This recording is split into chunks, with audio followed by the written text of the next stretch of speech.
welcome. Thank you for tuning in. My name is Lauren. I will be guiding you through a restorative yoga practice.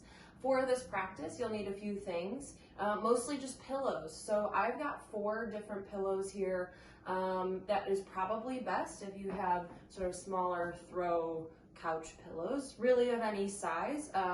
If you don't have things like this, you just want to use pillows, full-size pillows, you're absolutely welcome to do that, but you still probably will need 4, or at least 2 pillows and 2 either blankets or something. You'll need 4 of something, really just for one pose. And then an option, which I don't have, but you might have at home, is a DIY sandbag. So if you've got a bag of rice, a bag of beans, a bag of something that is, if we're recreating a sandbag, so something where you can sort of manipulate the shape of it, if that makes sense. I actually don't have anything like that.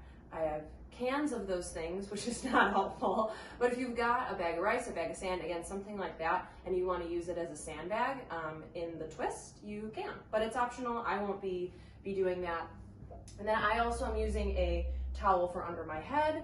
I've got my bell for to let you know when we're going to come out of the pose, but that's all you need. So, and if you're new to restorative yoga, this practice is meant to be very slow, very gentle, very quiet and calming. So as best as you can, try to create an environment like that for yourself. I know a lot of people are at home right now sharing a space with maybe lots of other people, so that might not be realistic. But maybe turn the lights off, find a small corner of a room, whatever you need to do. But we're not going to be moving fast or working hard in any way. So something to kind of keep in mind, trying to keep a quieter, calmer energy throughout the practice. Okay. All right, so we are going to start on our backs. So I always like to have something under the back of my head when I am on my back. That is optional, but we are going to come down onto our backs in any comfortable position. So maybe that means legs extended, maybe that means knees bent. Because you've got props beside you, what you could do, I would take my smaller ones, is place pillows under the backs of your knees, and that'll help soften the whole back side of your body. So that's an option since you've got them close by. Okay. So however you find yourself, just in a comfortable position on your back, the hope is that you're able to really relax.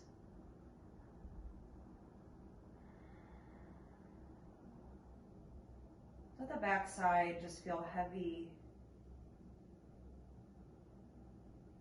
Let the back side of your body feel like it is melting into the floor, being supported by the earth.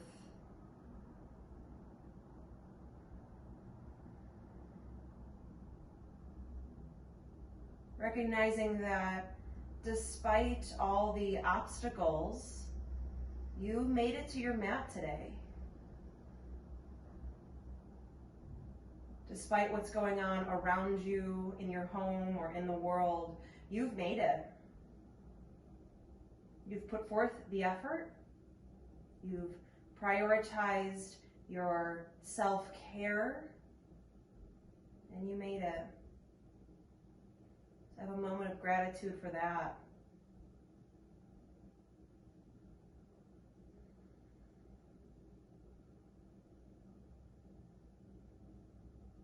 And let yourself really settle into your mat.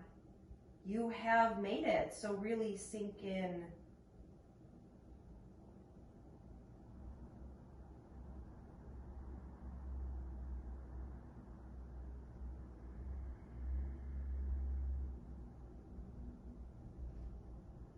Notice how your body feels.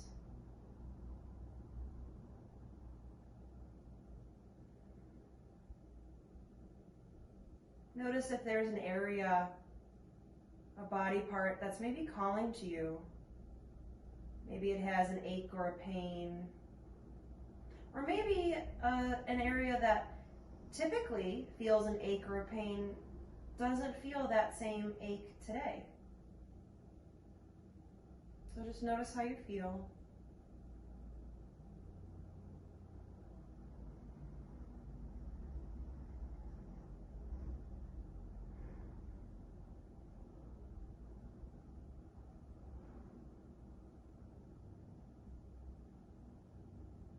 And as you stay aware and present with yourself, turn your attention to the tip of your nostrils.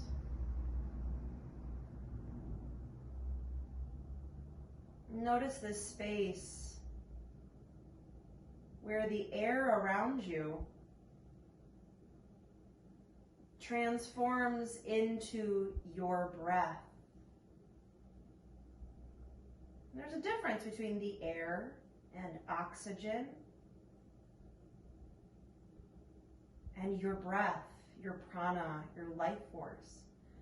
So notice that space where that transition happens. And the simple air around you becomes your breath, your energy, that which sustains you and nourishes you. Happens at the tip of the nostrils. So notice that space. Bring your awareness to this small, concentrated area at the tip of your nostrils.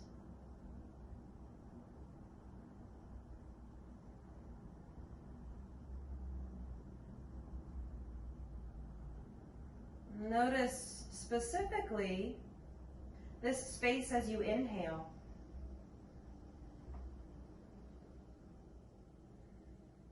As you inhale, notice the temperature of your breath. As you inhale and your breath passes in to your respiratory system, what's the temperature of it? What does the air feel like as it passes through and becomes your breath as you inhale, as you breathe it in?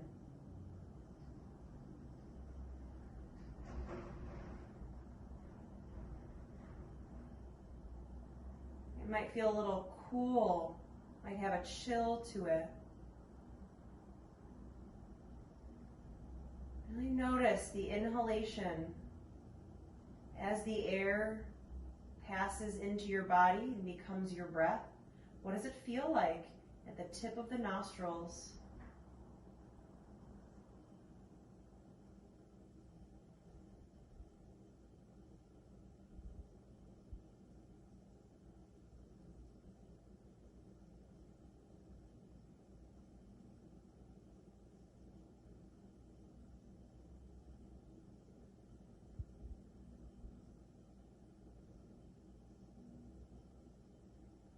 Now shift your focus to the exhalation.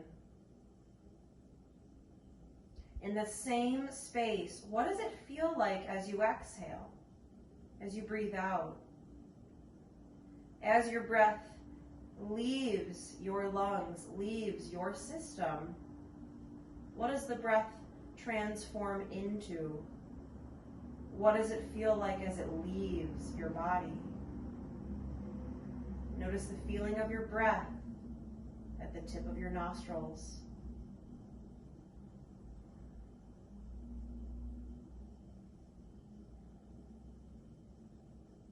Notice the temperature.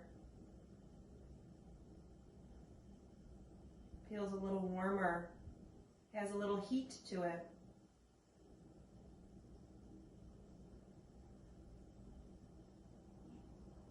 Notice the breath as it exits at the tip of the nostrils.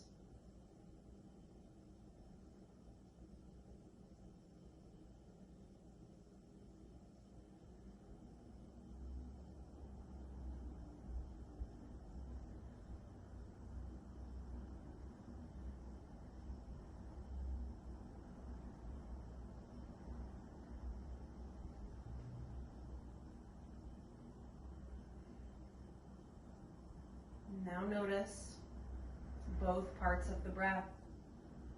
Keeping your focus on the tip of the nostrils, where the air around you transforms into your nourishing and nutrient-rich breath.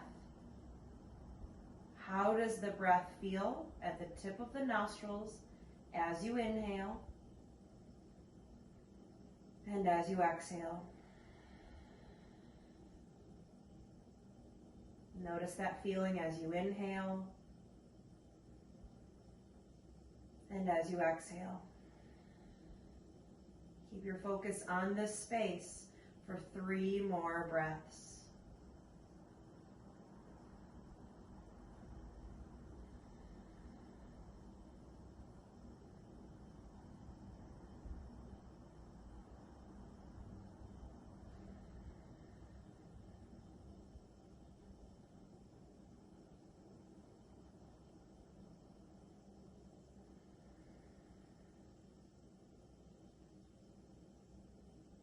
And then you can slowly release that focus, that meditation, and breathe with ease, not focusing on any one particular part. But notice how you feel overall.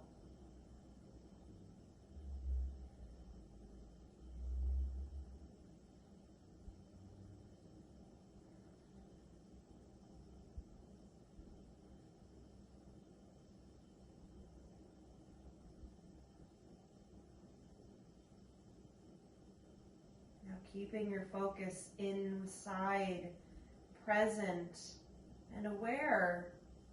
If it feels right for you, you're welcome to set an intention for your practice.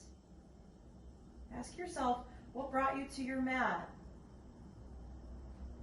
And no matter if it is a physical or mental or emotional quality, make sure it's a positive word or phrase.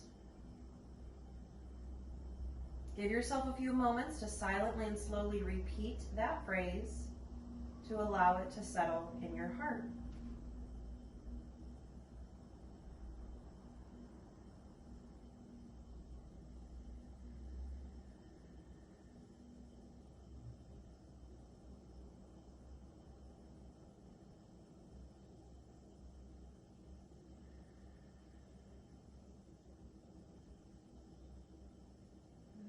Slowly deepen your breath. Take deep and slow breaths. And as you continue to deepen and slow down your breath, create some soft movements through your body. Let your head rock side to side, wiggle fingers and toes, move arms and legs. Maybe take a full body stretch or hug your knees into your chest. Give yourself a few moments to move in any way that feels right for you. And if you've got pillows or something under the backs of your knees like I do, you can remove them. Okay. And we'll meet in a moment with the knees bent and feet flat. Arms can come out in opposite directions with the palms facing up. Feet and knees can either be hip distance or together, whatever feels best for you. But we'll just let the knees sway from side to side. We'll stay here for a while, just letting the knees rock and move right to left. Really slow, really gentle and controlled. Remember throughout this practice that the intention really is to slow down. And so there's no rush, there's no hurry, there's no need to move fast. We're not looking to get your heart rate up. We're not looking to break a sweat. That's not what this practice is about. Sometimes yoga does have those intentions, but just not this practice, not this style of yoga. Restorative yoga really is about restoring not just your body, but your mind back to a state of ease, to comfort, to quiet, to a calm state.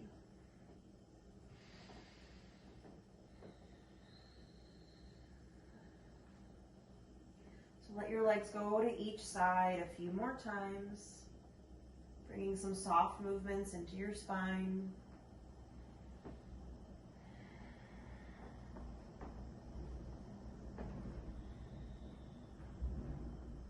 Let your legs go to each side one more time.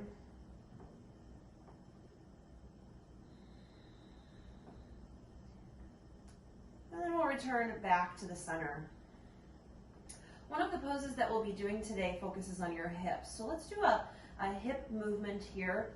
So bring your feet to about mat distance apart. I'm not sure if you can see my feet. So feet are mat distance apart, a little bit wider, really truly at the edges of your mat. Now, kneecaps are going to stay pointing up towards the sky for the most part. At least the right one here. Let's keep the right leg still, right kneecap to the sky, left leg. Let the inner thigh drop down towards the floor. It's like you're rolling to the inside edge, inside edge of the foot. Sometimes I get so relaxed that I kind of forget what I'm saying. Roll to the inside edge of the foot, like the big toe side. The pinky toe side, the foot will lift up. Bottom of the foot will probably even lift up. You should feel that in your hip. And then return that left leg to the center. Left kneecap points to the sky. Right leg, let it lower. Roll to the inside edge of the foot. Pinky toe will come up. Bottom of the foot will come up. It's like the inner thigh is trying to touch the floor. It won't touch. It won't even really come that close. But you should feel something in your hip and your thigh. And then bring it back up. And we'll switch sides. And we'll keep alternating right and left. Moving more or less at the pace of your breath. So again, there's no rush, there's no hurry. Really notice what you're feeling in your hips and in your thighs and maybe even your lower back as you do this. Again, the hope is that we're warming up the hip joint because we're coming to a movement later in a few moments, that is a restorative pose that's a hip opener. So I want the hips to be ready for that. Everything we do throughout this practice should be very comfortable, should feel very good. But we do sometimes still need to warm some spaces up. Some of these stretches have the potential to be sort of deep, depending on how you set yourself up and depending on what your body's used to. But again, everything should be very, very comfortable. So noticing what you're feeling through the hips, through the thighs. We'll do this a few more times.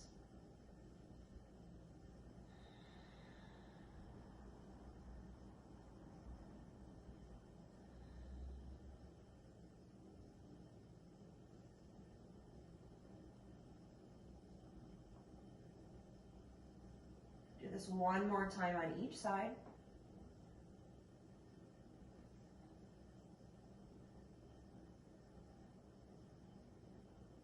And then we'll return back to the center.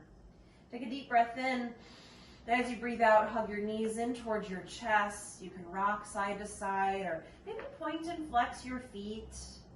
Do some ankle circles. Even though I have been spending the last 2 weeks just in my apartment, I really have not left. My feet and ankles have been feeling really tight. So maybe you're feeling that too. Wiggle your toes, move around every space. Oftentimes in yoga we think about, hips, spine, and shoulders, but your fingers and your wrists and your toes and your ankles need to move just like everything else. Okay, so hugging your knees into your chest, roll over onto one side, letting your ear rest on your arm to protect your head and neck. Just pause for a moment. And then push both hands down into the ground to lift yourself up, come up to a seat. And we'll be seated for a little bit just to move the spine a little bit more. If you want to grab something to sit on, you are welcome to. Actually, I'm going to grab a block. Oh, and for those of you who have blocks at home, you could be using blocks for this sequence as well. I just don't like to assume that people have any sort of props. It took me even a long time. I had been teaching yoga for a long time before I even had blocks at home. Maybe I shouldn't admit that. And same, a bolster, a strap. I didn't get any of those things for a while. So I just don't expect students to have them. But if you have blocks and a bolster and things like that, you could easily use those instead of the pillows that I mentioned. Okay. All right. So take a comfortable seat. Sit up tall, relax your shoulders. Inhale as you draw your belly forward, lift your chest, lift your heart. You might even look up. Exhale, tuck your tailbone, draw your ribs back, your chin to your chest, look down towards your belly button. Inhale as you draw the belly forward, lift the chest, lift the heart, look up. Exhale, tuck the tailbone, ribs back, chin to the chest, look down. And we'll do this just a few more times at the pace of your breath. Really expanding through the front of the torso and the back. Now, if you're looking for a short yoga sequence to do on your own, this is the stuff I would do. So, and this is the stuff I have done on days where I'm not practicing or whatever, I can't make it to my mat. I've got injuries that sometimes it makes it uncomfortable to do even sort of basic yoga poses. I don't think there's really such a thing. But anyways, that's a different story. But moving your spine here, just doing this. If you just want to do something, this is where I would start. Do this one more time.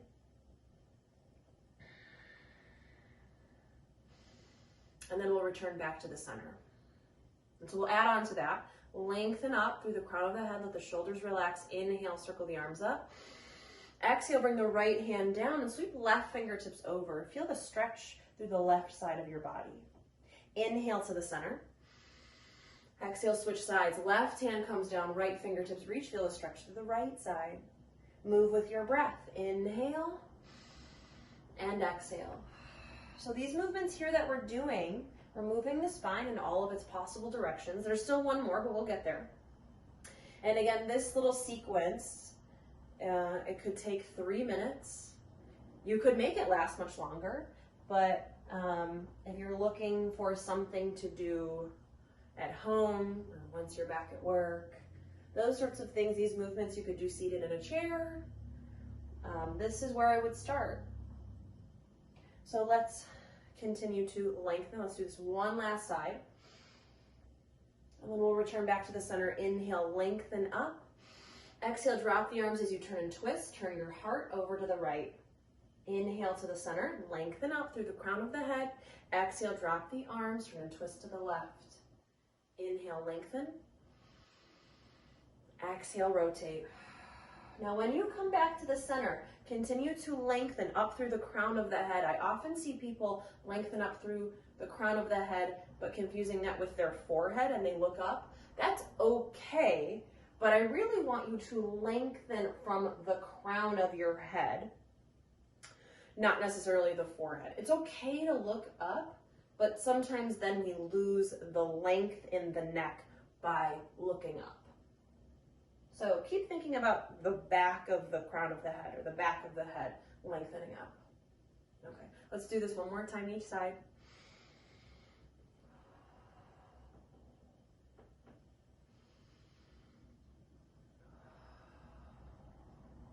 And then inhale to the center.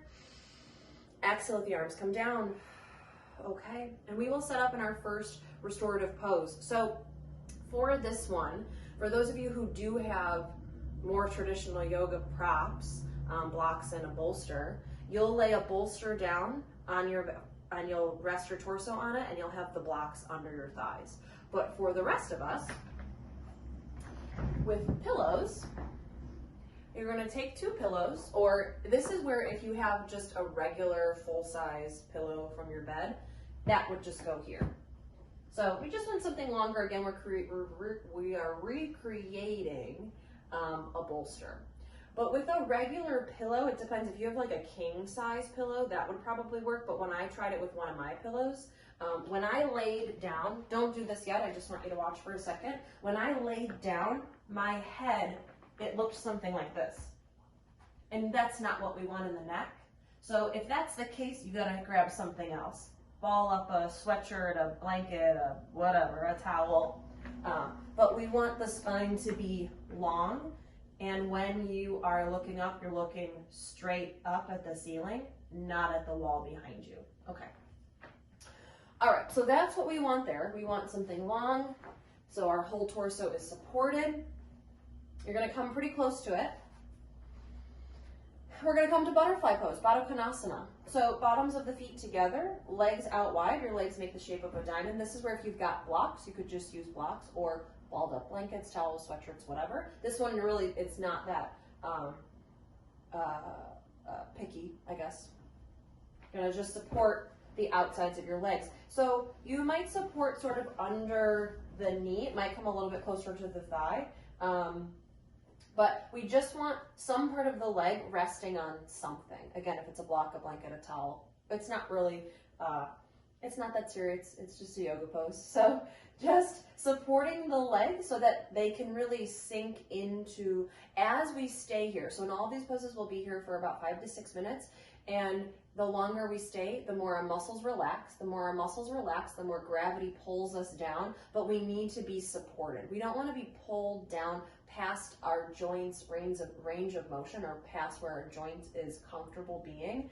So we don't want to let it fall too low. We have to support it a little bit. Okay, and I'm going to place something under the back of my head again. That just felt much better for me.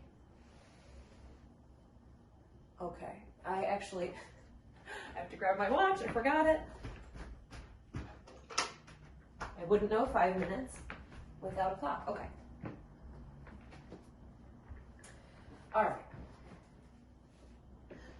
So when you're ready, you'll come on down and give yourself the time that you need to set up. So this needs, for me, kind of a lot of adjusting. It feels like almost everywhere needs sort of a little bit of, okay. So you take your time getting comfortable. Remember that everything we do should be really, really comfortable, and especially once we get into these restorative poses, which obviously we are now, these should be so comfortable that you feel like you could fall asleep in them. And if you do, that's okay. But you should be so comfortable that one, you feel like you could fall asleep, you could stay here for a long time, it's very comfortable, very relaxing. And if you've ever taken class with Karina at McFetridge, she always says, when you come into the pose, you should want to go, and we all know that feeling, right? So that same sort of like, I'm so comfortable, I'm so relaxed, I can stay here for a while. That's really what we're going for throughout this. I'll just mirror it. So allowing your body to find that space, whatever that looks like for you. So your body might look different from mine, it might look different from everyone else's, and that's okay. That's really sort of the beauty of a home practice, is you are not able to compare your body to others, which often we fall into that trap, especially if we're new to yoga. We get sort of caught up in what are other people doing, how do other people look. That doesn't matter, especially in restorative yoga practice. It's just about being comfortable. So find that comfortable position. Sometimes in restorative yoga poses, I like to have my hands on my belly to really focus on my breath. But sometimes that actually distracts me. I won't get into it, but you could just let your arms come out in opposite directions, wherever you feel most comfortable in this moment.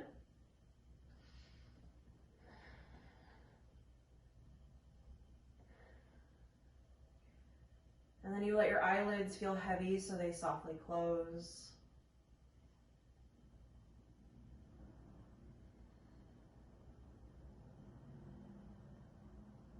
And you let your body rest.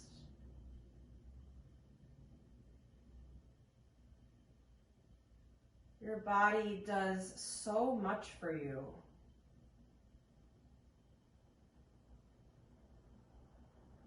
Your muscles and joints help you move through the day. And maybe right now movement is really just very minor and within your own home. Maybe that movement means going for walks, bike rides, exercising. Whatever your body is capable of doing, it does it for you. Your body does so much. And your organs, your lungs, all of these things work for you without you even having to think about them or concentrate. Many restorative yoga poses have benefits for the organs. And so allow those spaces to reap any benefits that they can, letting everything rest, relax, and restore. Your muscles, your joints, your organs, your mind even. You're thanking those spaces in your body for what it does for you by giving it some rest. You're honoring your body by resting your body.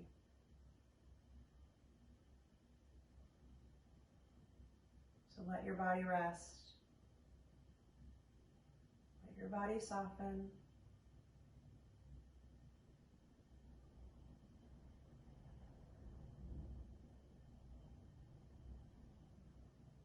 Let everything relax.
Deepen your breath.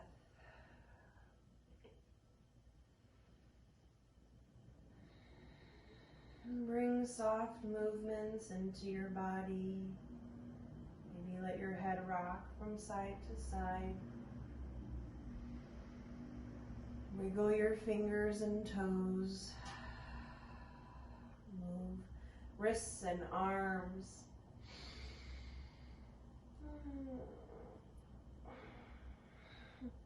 And keeping your legs relaxed, because they are so relaxed right now, bring your hands to the outsides of your thighs and try to use the strength of your arms to push your legs together like you're closing a book. And then feet flat on the ground, knees bent. Whatever was supporting your legs, you can push that off to the side. And then slowly roll over onto your side in a tucked fetal position. Pause for a moment.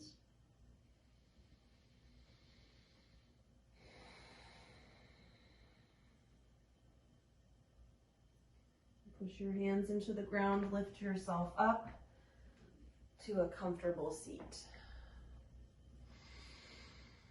Okay. We are now going to come down onto our backs without anything beneath us. I'm going to keep something under just the back of my head, but these pillows can move off to the side. You might want one of them close by. I'll keep one close by just in case. I probably won't need it, but you really kind of never know. And then if you are choosing to use a DIY sandbag, bag of rice, bag of beans, whatever, this is where you would use it. Again, I won't demo that. I really don't have anything like that. But, and if you don't either, that's okay. So if you have, if you are keeping a pillow close by, it's going to be on your left side. Okay. But we're going to come down onto our backs. All right, so we're going to come into a twist. So you've got a few options. I think that bowl might be in the way. We'll have to move some stuff around. That's okay. My problem, not yours. So if you are using sandbag, some sort of sandbag, it will go on your right shoulder. You might want to wait to put it there, get everything else sort of situated if you've got to use the pillow or whatever. But that will go on your right shoulder. I just don't want to forget because I'm not demoing it. I don't want to forget. It's good. That's where it'll go. Okay. But from here, knees bent, feet flat. Scoot your hips 2 to 3 inches over to the right, and let your legs fall to the left. It's kind of in the way. Okay. So you're taking a twist. Now you've got a lot of different options of what to do here. Now, option for the pillow is to place either the pillow between your thighs. If you find that your right thigh is sort of hovering, just like in butterfly pose, we don't really want something hovering. So the pillow might come between your thighs. It might come under the left thigh. Again, if the thighs are hovering over the floor, it might rest, you might rest on the pillow. You might not use the pillow at all. You don't have to. Okay, and then one step further, you might take a different variation with your legs. So your legs might stay together, knees both bent, legs right where they're at. You can play around with drawing your thighs up towards your belly or drawing them away. You could lengthen your right leg, like you're reaching your right foot over to the left side of the room. So it's perpendicular to your spine. So you sort of make like a capital L instead of a straight line. This is not a twist. If the leg comes down the mat, it should come off to the side, like onto the carpet or off your mat. Okay. And then again, maybe you do a sandbag or something on your right shoulder to keep it down, because we also do want the right shoulder down. Okay. I think I'm good here. So this really, you might not use any props. Like I'm not using anything. I've just got something under my head and I'm comfortable here. So you don't have to use anything. That's fine. But you've got lots of options. Customize these poses for your body, especially in restorative yoga. That goes across all types of yoga, but especially in restorative yoga, make it your pose, your practice, so that you come to that pose where you feel like you can go, and that might look different from me. That's okay. All right, so arms might come out in opposite directions. My arms often fall asleep in restorative yoga when my arms come straight out. So this is where I either like them at a diagonal or with my hands on my belly. All right. But wherever you find yourself, you allow yourself to rest. You first notice and scan and observe what you're feeling. So in most twists, we'll feel something in the chest and shoulders, just a slight opening as your heart shines up towards the ceiling. Now you have the option to twist in your neck by turning at your neck to look over your right shoulder. But that sensation, that variation in your neck is optional.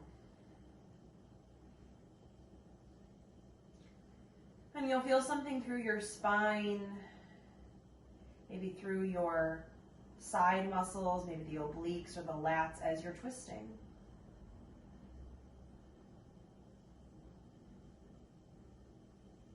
And depending on the way you've positioned your legs, you might feel something in your glutes, in your backside, maybe in the outer hips, outer thigh. And maybe this pose is creating a lot of sensation. Maybe the stretch that you're feeling is fairly deep. Maybe it's really mild. Maybe the sensation is very minimal. There is not a right or a wrong answer. There truly is no right or wrong way to feel, or where to feel, or how to feel in a restorative practice. Your only objective is to find something that's comfortable. So whatever that means for you, you find it, you enjoy it, you soften into it.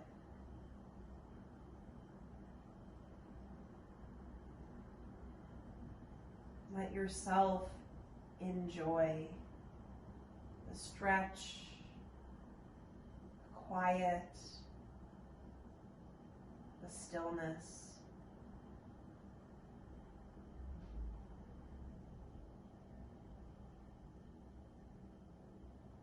Allow yourself to relax.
return your head back to the center. Take some deeper, fuller breaths.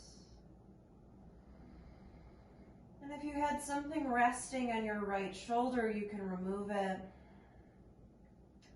If your right leg is long, like mine is, bend your right knee, bring the feet together. If you were resting on a pillow or a pillow is between the thighs, you can remove it. And slowly return your legs back to the center. And then recenter your hips. So your spine is back to neutral. From an aerial bird's eye view, your spine is a straight line. Take a few deep breaths here, letting yourself return back to the center, back to neutral. Notice how your two sides feel different.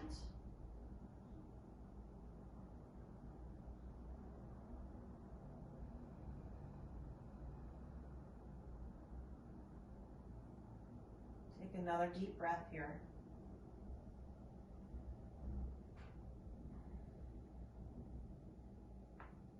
Okay.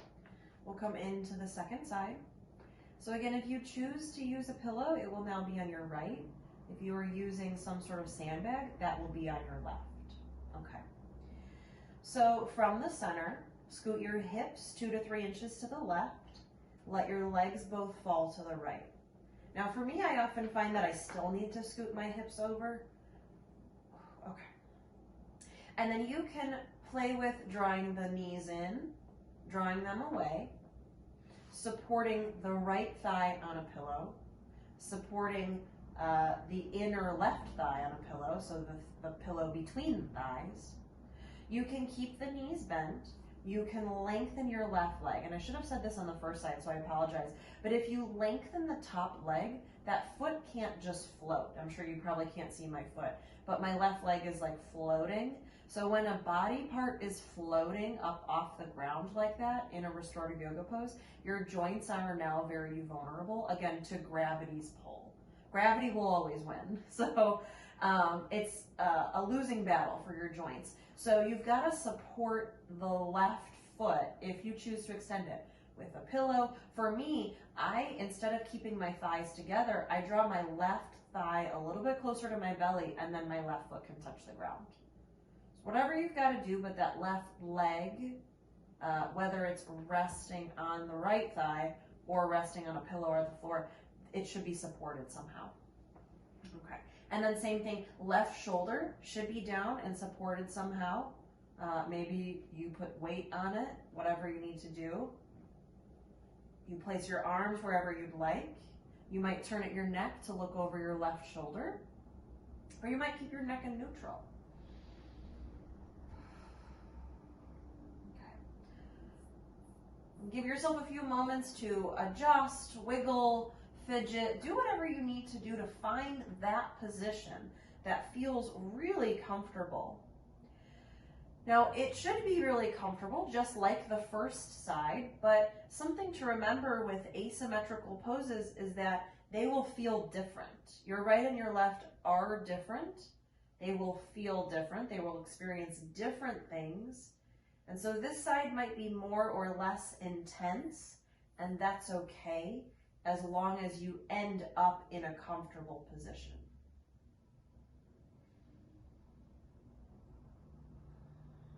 And then you check in with your body once you're there. You notice how your neck feels, even if it's in neutral, check in with it. How does your chest and shoulders feel?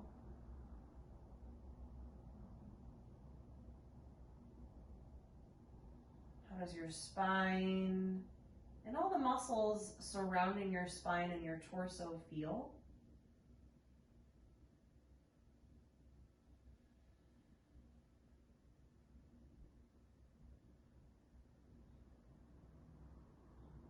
Notice if there's anything happening in your hips, your glutes, your thighs.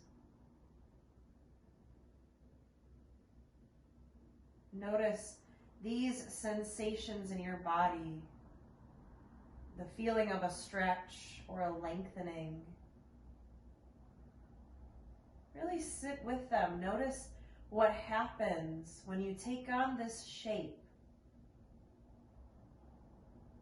What does it feel like to be in it? One step further, can you soften into it? It's not enough to take on the pose. We then have to release into the pose. So soften the muscles, soften the joints, soften your breath, soften your mind. Relax and release as many spaces, as many layers, as many levels of your being that you can. And the more that you soften, the more that you release, the deeper the pose becomes. The deeper the yoga becomes.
If your head is turned, slowly return it back to the center.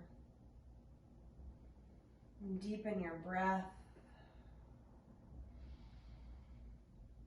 If your left leg is long and extended, you can slowly bend the left knee, bring the feet together.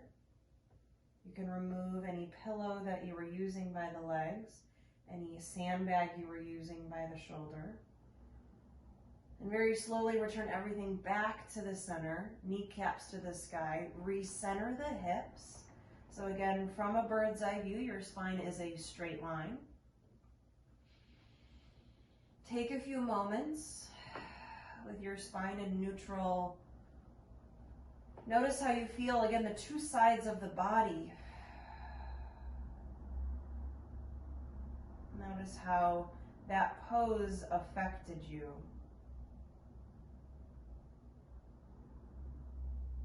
The residual sensation after you've already exited the pose. What does it feel like?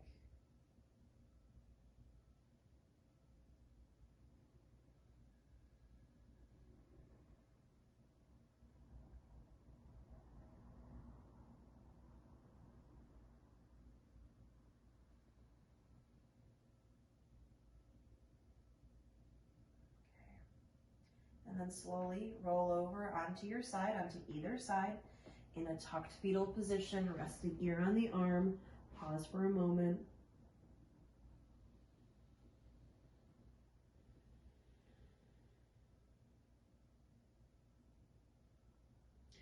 Push the hands into the ground and slowly rise up.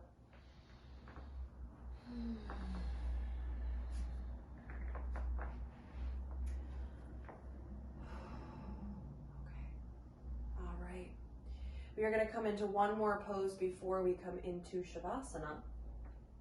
Now this one, you will not place something under the back of your head. I do this in almost every pose, except this pose. Off the top of my head, this is the one pose, supported bridge, that you don't support your head, and I can explain why in a moment. Okay, but we are going to support the hips. So for those of you who have a bolster at home, you can use a bolster. That's what we're trying to recreate. You'll place the bolster perpendicular to your spine. So not along your spine, not parallel to your spine, but perpendicular. So from up overhead, you and the bolster make like a letter T. Okay. The rest of us will use pillows. If you've got a block, you could use a block, but I find that when we're here longer, the block is so firm, and I personally have cork blocks here. These are really firm, like these are really heavy and very, very firm, which is why I bought them, but it's supported bridge. It's really uncomfortable to be here in this type of block. If you've got a foam block, you wanna use it, you absolutely can. I actually really prefer this pose with pillows though, or a bolster. But it is your pose, your body, your practice. Okay, so I'm gonna take my two sort of bigger pillows,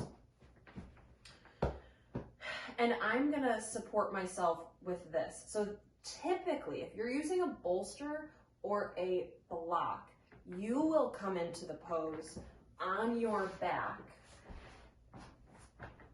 knees bent, feet flat, lift your hips, slide the bolster or block underneath you. Now, this is too high. I really kind of can't lift my hips up that high. So I'm gonna come into it a different way, which I would not suggest doing if you are using a block or a bolster.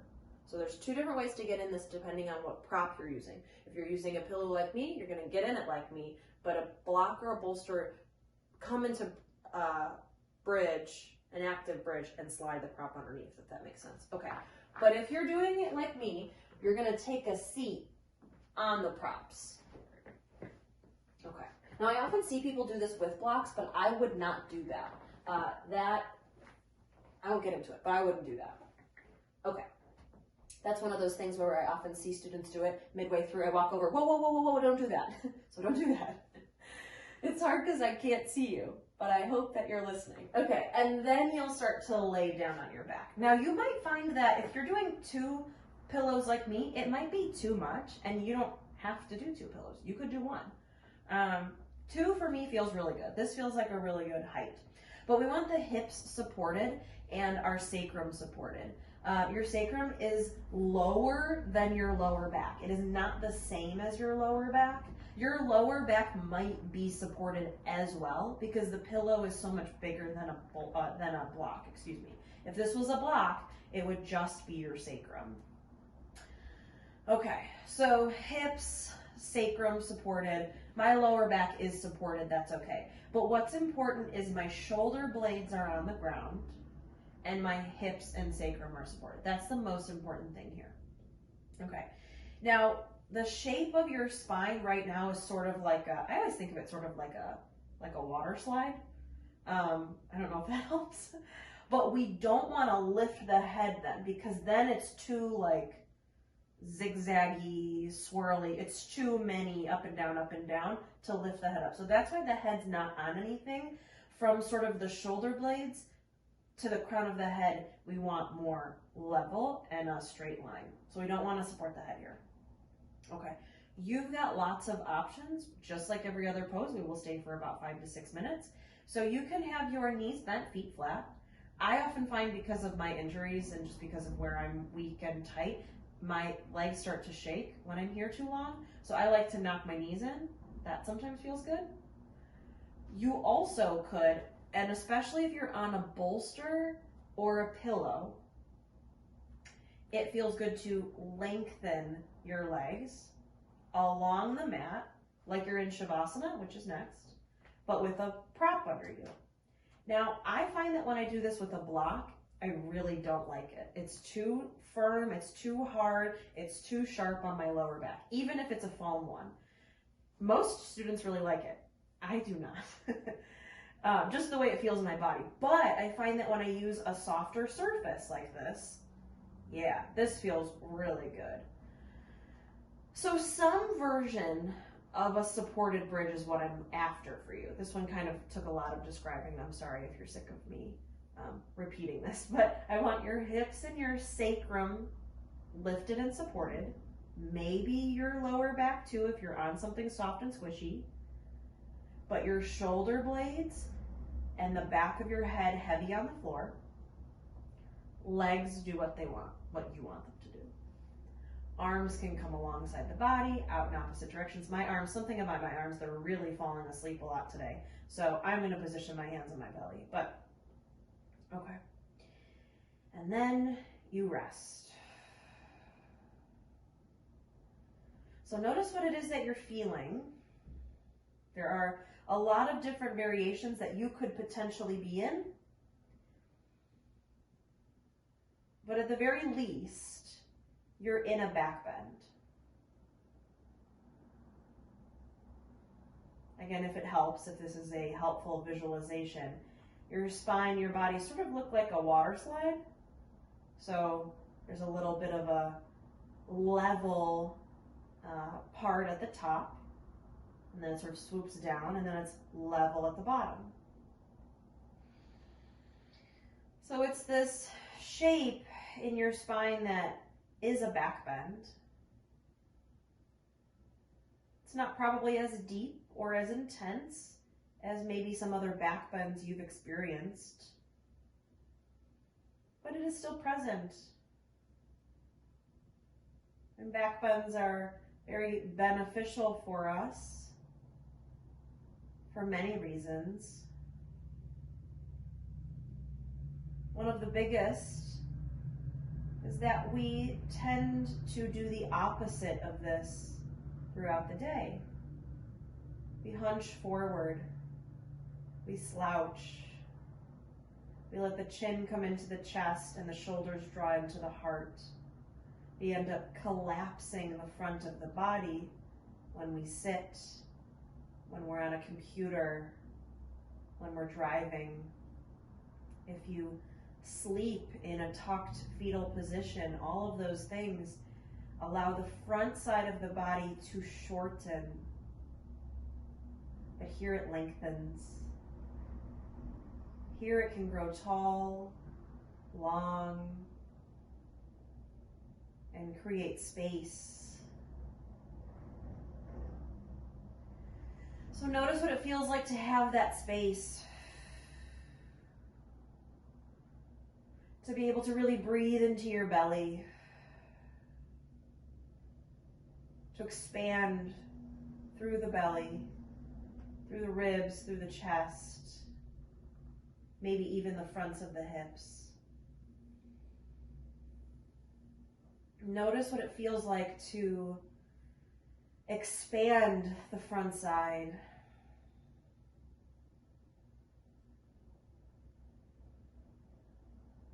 What does that feel like physically and maybe even mentally?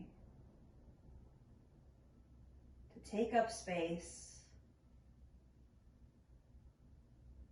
to lengthen, to grow, to expand.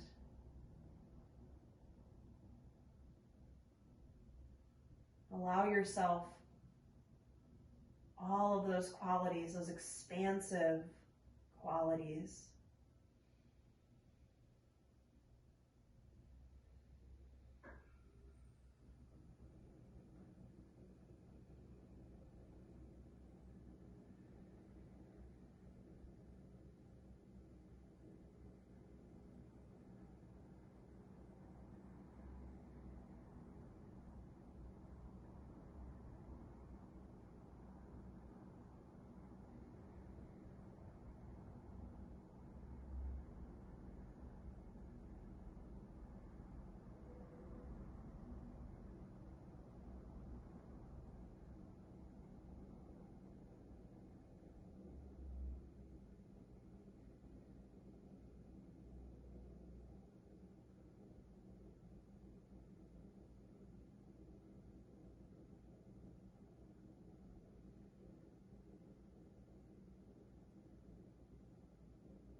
Slowly deepen your breath.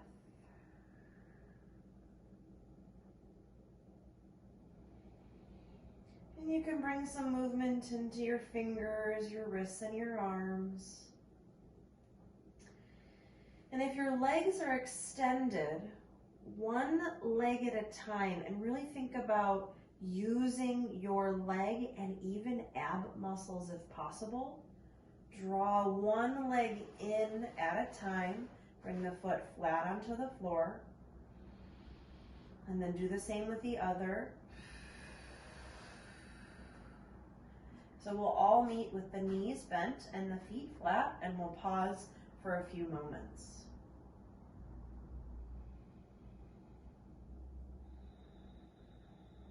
Notice how different your spine feels now that your knees are bent, if they weren't already. Okay, if you have a block underneath you, come out of it the way you came in, lift your hips, push the block off to the side and lower down. But if you've got a bolster, that might be tough. So, and if you've got pillows, you might just roll to the side, and that's okay. Just very slowly come all the way onto your side, off the props, move the props, or prop, and then come onto your back.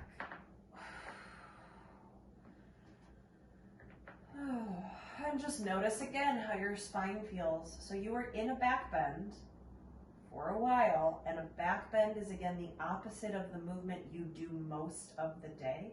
I found that even myself, I don't know if I should admit this, but I think everyone is. I'm watching a lot of TV these days. And I'm finding that that's a lot of slouching. That's a lot of sort of curling into the couch, whatever, and it's, I feel it in my back. So just come back to neutral. Take another deep breath.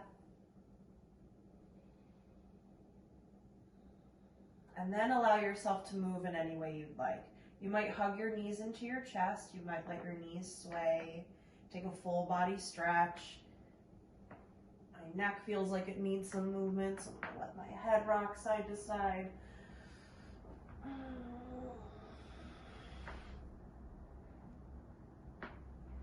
Give yourself some time.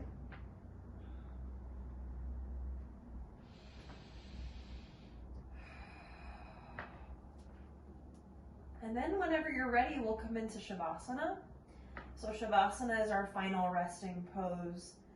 And you may or may not use props, but often a misconception in Shavasana is people take it as an opportunity to stretch, to take a back bend, a hip opener, I don't know, something. That's really not the time for this. This is where we come into something very neutral, very symmetrical, where we're not feeling a stretch. So, for example, in that last pose, throughout the pose, my personal focus was on my lower back because I could feel the shape in my lower back and how it was different from what it normally feels like, and I could really feel it. My focus was very strongly in that space and what it was feeling. That's not what we want in Shavasana. In Shavasana, you should not be thinking, oh, this is such a deep stretch, or oh, my hips are feeling this. It should just be really nothing. We're really looking for almost like a sensory deprivation. That's really what we're after in Shavasana. So you might set yourself up using props to get there, like just at the beginning, blankets or something, could be a blanket, under the backs of your knees. That's perfectly fine. But we don't want to set ourselves up in a deep stretch because we're really after sensory deprivation. It's a practice called pratyahara where we release and sort of detach from our senses so we don't really feel anything. Okay. I'm going to come up to a seat, but you are going to stay on your back. And you find that position where you sort of get to that, again, sort of the idea of sensory deprivation. So if that means turning off the lights, turning off music, maybe like if I were in Shavasana, I'd probably put socks and a sweatshirt on because I'm kind of cold right now, but I'm not coming into Shavasana.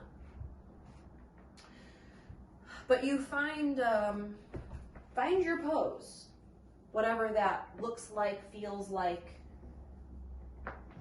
all those things, but something where you are really relaxed and no longer focused on your body.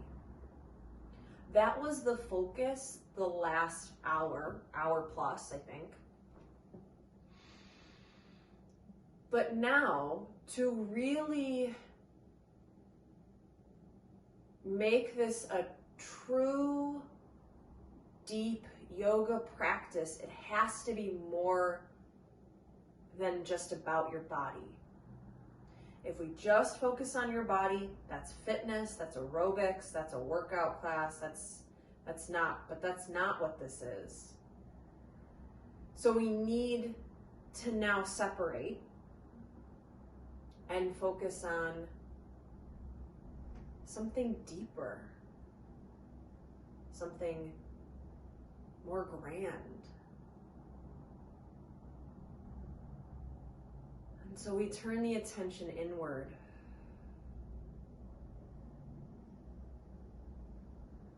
Again, we come away from the superficial, we come away from the physical and the external.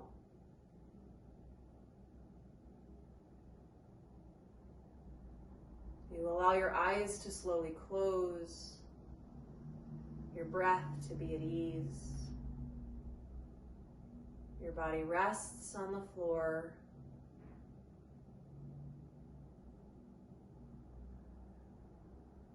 And you turn inward.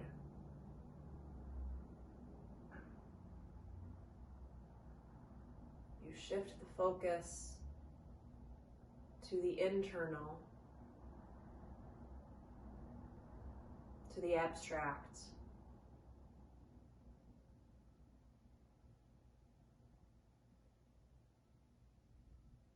And you stay calm, quiet and focused, restful and relaxed.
Gently deepen your breath.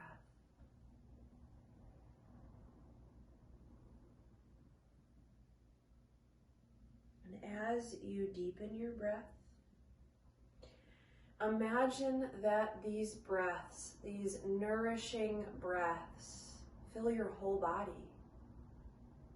From the tips of your toes to the tips of your fingers to the crown of your head. Fill your body with prana, with breath.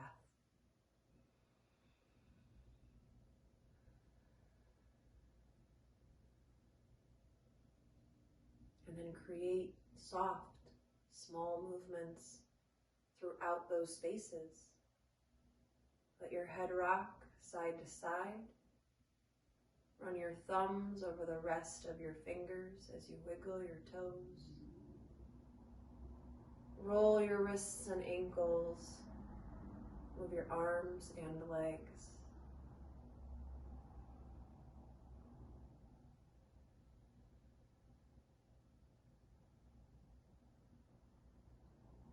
You can reach your arms overhead, stretching as if you just woke up from a long nap.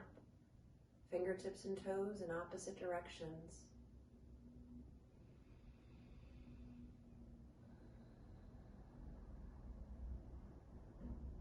And take a deep breath in. As you breathe out, hug your knees in towards your chest. Slowly roll over onto either side in a tucked fetal position.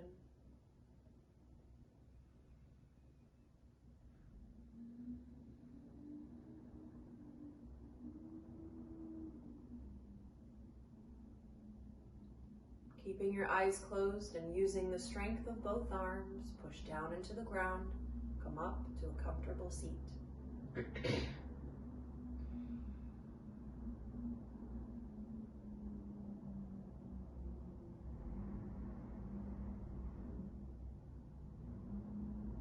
Take a moment here to thank yourself.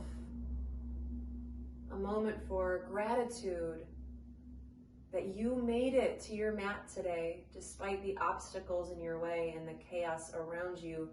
You made it. Maybe reflect on your intention, what brought you here for a moment.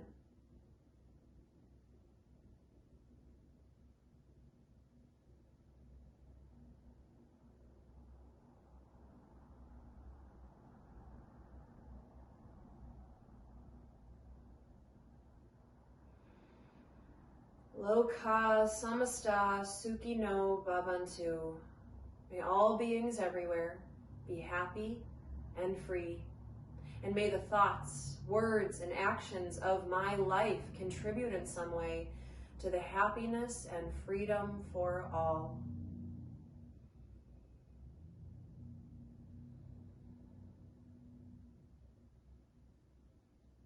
Now slowly join your hands together in front of your heart in Anjali Mudra. To seal our practice, we'll chant the sound of Om one time. Om is the oldest and most sacred mantra.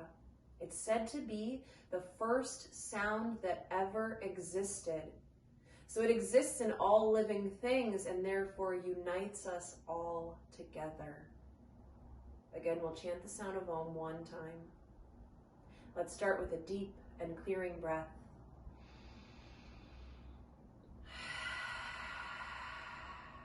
Inhale for Om.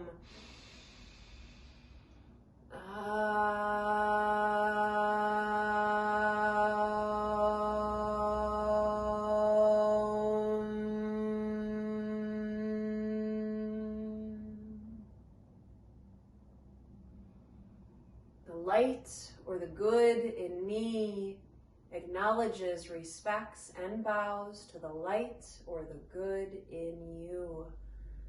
Namaste.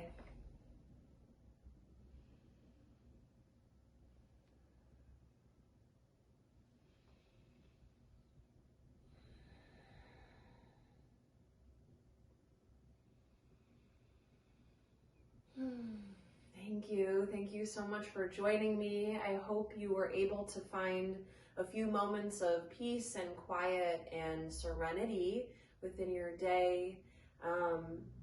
Thinking about nourishing yourself, it's so important all the time, but right now especially.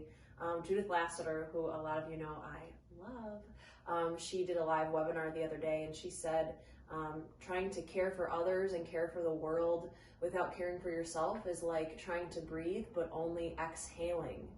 And I think that's such a good metaphor. You can't breathe properly if you are only exhaling. You can't function properly and in a nutrient-rich way for yourself if you're only giving. So I'm so thankful that at least a few of you are taking care of yourself, whatever that looks like. If that means one restorative pose, if that means taking a few deep breaths every day, continue to do that. And I hope that you stay safe and healthy and have a fantastic day. Thank you.